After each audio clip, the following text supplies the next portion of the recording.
تعجب کی بات یہ ہے کہ سب ایک دوسرے کو کافر کہہ رہے ہیں، صرف کافر ہی ہم کو مسلمان کہہ رہا ہے، اور مسلمان کہہ نہیں رہا، مسلمان کہہ لیکن آج ہم لوگ آپسی جھگڑوں ہمارے بزرگان دین کی جو تعلیمات ہے، ہمارے صوفیہ کی جو تعلیمات ہے، امام عشق و محبت اعلی حضرت کی جو تعلیمات ہے، وہ یہ تعلیمات ہے، وہ محبت کی تعلیمات ہے، وہ الفت کی تعلیمات ہے، وہ قیادت کی تعلیمات ہے، وہ رہنمائی کی تعلیمات ہے، وہ علم ظاہر علم باطن کی تعلیمات ہے، جوتوں اور چپلوں کی تعلیمات ہے جو منبروں سے بتایا جا رہا ہے۔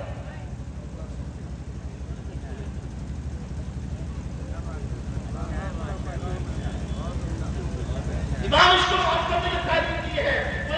عشق رسول کا آپ کو جان دلایا ہے، علم و حکمت کی آپ کو بولی سکھائی ہے، آپ معرفت، طہارت، تقویٰ یہ سب سکھایا ہے، لیکن آپ سکھایا کیا جا رہا ہے؟ جب پبلک سیکھ رہی ہے نا تو سکھایا جا رہا ہے، سیکھ رہی ہے نا۔ اللہ کی عزت کی قسم اس روئے زمین پہ جتنے بھی بزرگان دین گزرے ہیں اور جتنے بھی علماء کرام گزرے ہیں، انہوں نے اپنی بات یا تو محبت سے کروائی ہے یا تو دلیل سے، اس کے علاوہ کوئی تیسرا راستہ نہیں، لیکن اب تیسرا راستہ بھی نکالا جائے گا۔ کہنا یہ چاہتا ہوں دوستوں کہ اس وقت اہل سنت والجماعت سب سے زیادہ جس چیز کی ضرورت ہے، جو فروعی اختلافات ہیں اس کو ختم کیا جائے اور فروعی اختلافات کو اتنے نہ بڑھا کر کرام کی سرپرستی کی زبان میں پیغام دینا چاہتا ہوں۔ اس کے بعد کوئی مجھے کچھ بھی کہتا ہے مجھے کوئی فرق نہیں پڑتا، کیونکہ میں نے قرآن اور دین کسی عالم سے نہیں بلکہ قرآن سے اور اہل بیت اطہار کی تعلیمات سے اور علماء کرام کی صحبت سے میں جو بات کہتا ہوں کہہ دیتا ہوں۔ آج ہم کو جس چیز کی ضرورت ہے، ہم آپسی جو بڑی چھوٹے چھوٹے اختلافات ہیں، جب تک اس کو ختم نہیں کریں گے ہمارا دین مضبوط نہیں ہو پائے گا، اور ہماری اصولی باتیں ہیں اس پر خاص دھیان دیا جائے، جیسے نماز دین کا ایک اصولی پیغام ہے۔ آپ لوگ شان عمر فاروق پر ایک بیان ہوتا ہے اور ایک پروگرام بھی منعقد کرتے ہیں، لیکن میں یہ چاہتا ہوں کہ ایک اصولی بیان نماز پر بھی ہونا چاہیے، اور جس طرح بچے قرآن پڑھ رہے ہیں، قرآن آپ کو سنا رہے ہیں، اسی طرح ہم اپنے بچوں کو ایسے ٹرین کریں کہ ہم ممبروں میں جب آئیں پروگرام سننے جائیں صرف شعراء کے شعر نہ سنیں، عالم کی تقریر نہ سنیں، بلکہ دین سیکھ کر جائیں اور سمجھ کر جائیں۔ رسول اللہ صلی اللہ علیہ وسلم نے جب آپ کی ہجرت کے بعد میں سب سے پہلے آپ نے بنیادی چیز رکھی تو کیا رکھی؟ سب سے پہلے مہاجر کو انصار کا دوست بنایا کہ نہیں بنایا؟ رسول اللہ صلی اللہ علیہ وسلم نے آخری وقت میں جب آپ اس دنیا سے جا رہے تھے کیا پیغام دیا؟ یہی پیغام دیا تھا، کسی گورے کو کسی کالے پہ کسی کالے کسی گورے کی افضلیت نہیں ہے۔ اللہ کے بندوں، اللہ کے نزدیک اگر کوئی چیز افضلیت کی ہے تو تقویٰ اور طہارت ہے، لیکن ہم نے اس وقت افضلیت کس چیز کو بنا رکھا ہے؟ ہم نے افضلیت خاندان کو بنا رکھا ہے، ہم نے افضلیت حسن جمال کو بنا رکھا ہے، ہم نے افضلیت دولت دنیا کو بنا رکھا ہے۔ عام طور پر جو لوگ آپ سوچتے ہوں گے جو زیادہ پڑھے لکھے لوگ نہیں، ایک دوسرے میں نے کہتے ہو سنا یا کھانا انسان سے خرید ہو جائے وہ بہت اسمارٹ، بہت گورے، بہت خوبصورت ہو جاتی ہیں۔ لوگ دوسرے کی بنیاد پر نہیں ہوتے ہیں۔ ہم نے بہت سارے ایسے لوگ دیکھے کہ حسن کی بنیاد پر، گورے دار کی بنیاد پر، چکنے گال کی بنیاد پر، وضاحت کی بنیاد پر نہیں ہوتے چلے۔ اگر حسن و جمال ہدایت کا مرکز ہوتا اور لوگ ہدایت کی طرف گامزن ہو جاتے کہ جتنے فلم اسٹار ہیں ان سے بڑا فیلوشپ بھی کوئی نہ ہوتا۔ لوگوں نے سوچا کہ بھائی فلاں حضرت کے پاس بہت بڑا دولت ہے، بڑا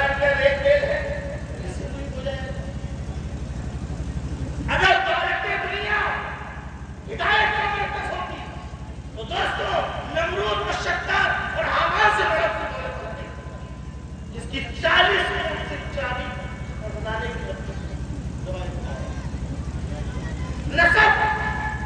نسب میں ہدایت کا مرکز ہوتا تو نوح علیہ السلام نے بیٹا مہان ہدایت سے جب پھرا اللہ کی راہ سے جب پھرا اللہ نے کہا اے نوح تمہاری قوم پر میں اپنا غضب ڈال دوں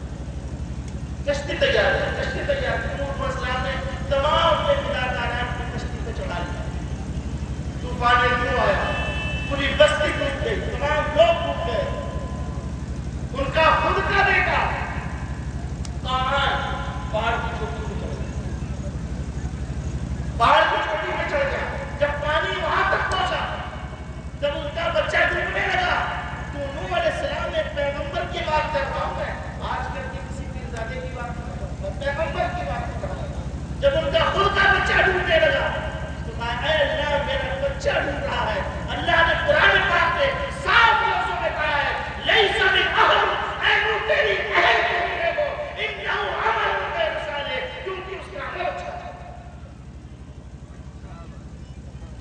امام شیخ محمد علی حضرت نے جو تعلیمات یہ مرشد کے اندر تین چیزیں ہیں وہ سب سے پہلے دیکھا امام شیخ محمد فرماتے ہیں سب سے پہلی چیز یہ دیکھو کم سے کم اتنا علم جانتا ہو کہ اپنے ضرورت کے مسائل کی کتابوں سے نکال سکے خود نہ تھے جو راہ پر ہونے کے عادی ہوئے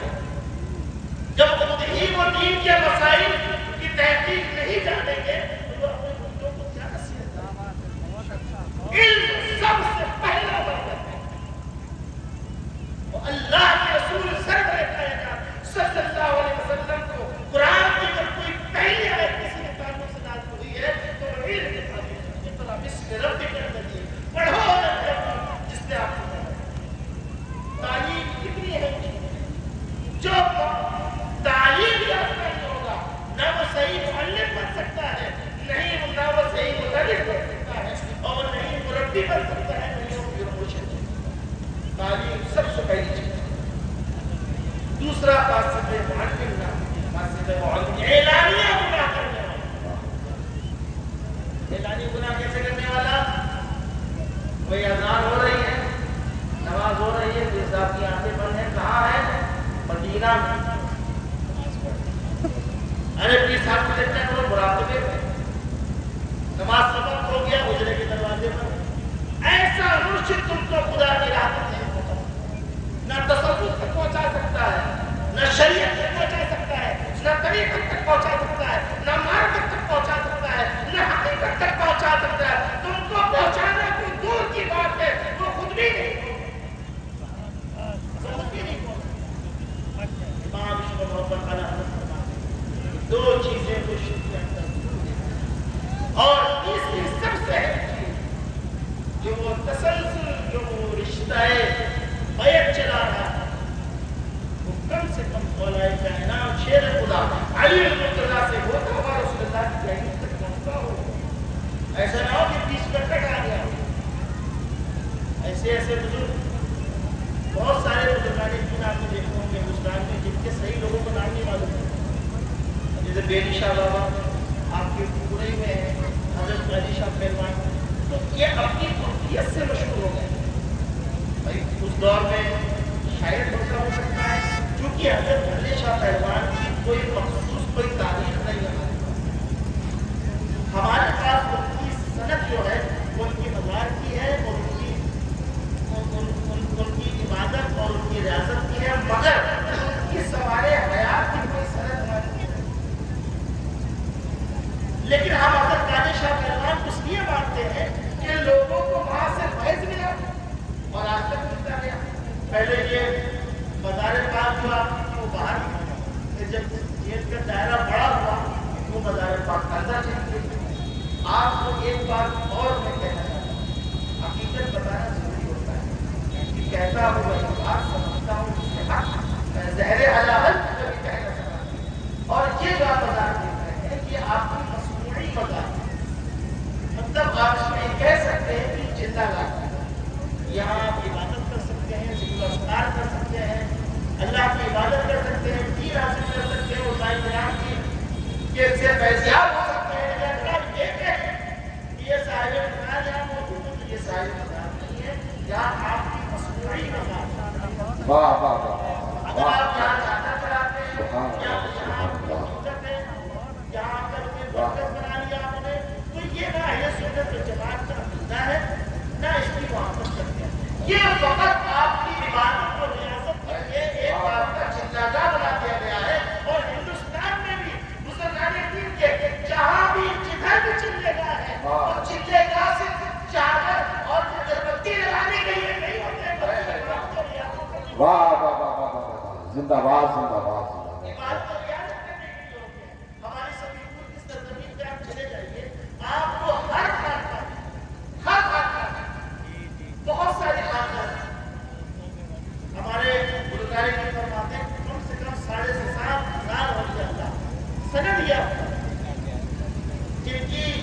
میر عبد الواحد بلدرانی ہے، اور اس وقت جو قدیمی بزرگ ہیں حضرت حفیظ اللہ شاہ صاحب نے پاک اللہ شاہ صاحب غوث الدار حضرت مولد اللہ شاہ صاحب اس وقت کے مجدد جو تھے انہوں نے جو چیزیں لکھی کم سے کم 7,500 ہوگا. اور سنیے آپ نے سب کی خصوصیات سنیے کہ ہر خانقاہ میں آپ ایک مسجد ملے گی اور ایک کنواں ملے گا. اور ہندوستان کی جو بڑی بڑی عظیم خانقاہ ہے وہاں کے ایک کنواں ملے گا اور مسجد ضرور ملے گی. آپ بڑی نماز میں دیکھیں آپ نظام الدین ہوئے، اس کی وجہ کیا ہے؟ بزرگان دین نے اللہ کی عبادت گاہ کو اور طہارت گاہ کو اپنے قریب کیوں رکھا کہ جب پہلے آؤ ہمارے پاس ظاہری طہارت حاصل کرو، اللہ کی بارگاہ میں سجدہ رکھو، اس کے بعد آؤ واپس. پہلے دین سیکھو پھر واپس. یہاں تو سیدھا واپس. میں کہنا یہ چاہتا ہوں کہ آپ کی مجموعی مزاج ہے، آپ کی حقیقی مزاج اندر ہے. کچھ افراد ہمارے کمیٹی میں تھے، پسند کیے تھے اور بڑی روحانی معاملات آپ کو بتائیں.